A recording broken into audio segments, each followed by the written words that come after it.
Itu adalah hari Rabu malam yang biasa di rumah bagi Elizabeth yang berusia 9 tahun dan keluarganya ketika ada ketukan di pintu. Dan ternyata itu adalah Emma yang berusia 6 tahun yang tinggal di seberang hutan untuk mengajak Elizabeth bermain. Saat itu tanggal 21 Oktober 2009, sebelum matahari terbenam, Elizabeth selalu pulang tepat waktu untuk makan malam.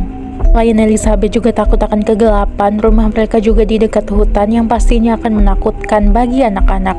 Tapi jam sudah menunjukkan pukul 6, Elizabeth belum juga kembali. Elizabeth juga tidak menjawab panggilan telepon dari ibunya yang artinya ia dalam bahaya. Setelah menghubungi tetangganya alias keluarga Emma, mereka berkata bahwa Elizabeth sudah pamit untuk pulang.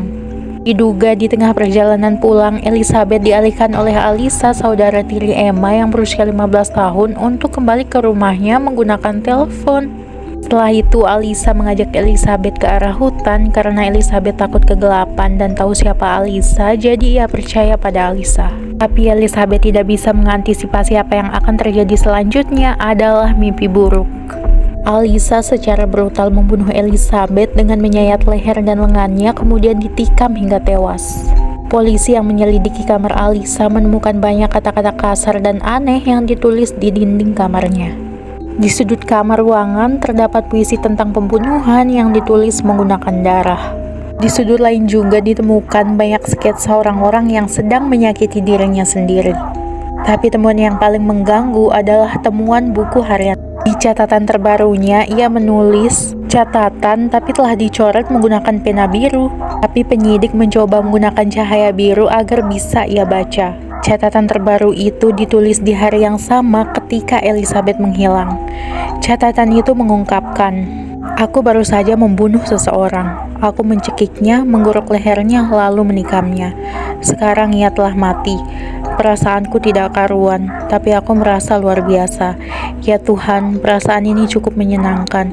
Aku agak gugup dan gemetar sekarang. Meskipun aku harus pergi ke gereja sekarang. Konyol sekali."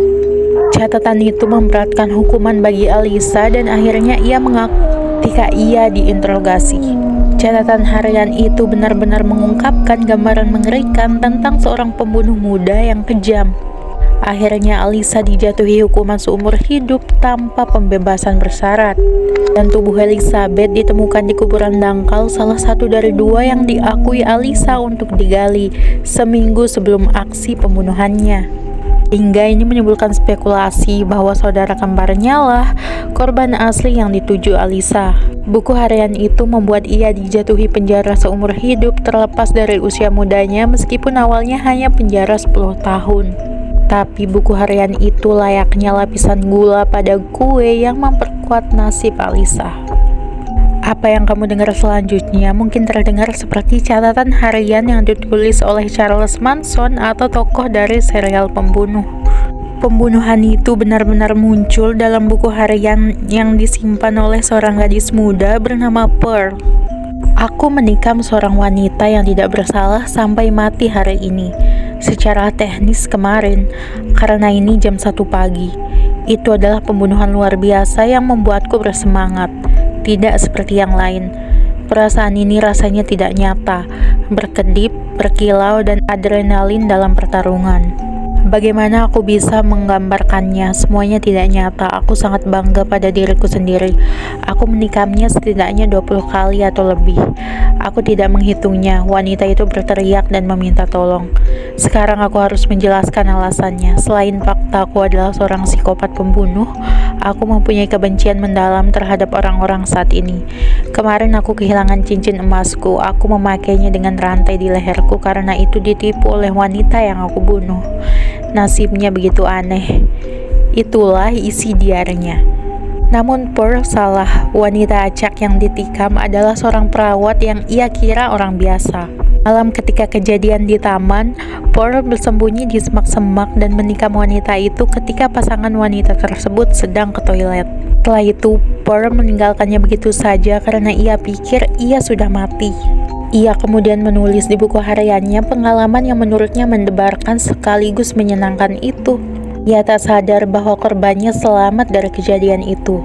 Pearl menjadi buronan selama 3 bulan setelah ibunya melaporkannya karena ciri-ciri dan sketsa brosur yang tersebar mirip sekali dengan Pearl. Ketika polisi menggeledah kamarnya dan menemukan buku, diary Pearl tidak diragukan lagi bahwa ialah yang melakukan serangan brutal dan keji itu. Di pengadilan, Pearl mengatakan bahwa ia lebih senang menyerang daripada membunuh anak kecil atau orang tua yang tidak bisa membela diri. Diceritakan korbannya bisa selamat karena pelatihan medis yang dia ikuti ketika dia remaja. Pearl akhirnya dijatuhi hukuman 15 tahun penjara setelah ia membela diri di pengadilan. Gimana guys menurut kalian? Masih muda udah bisa ngebunuh ya?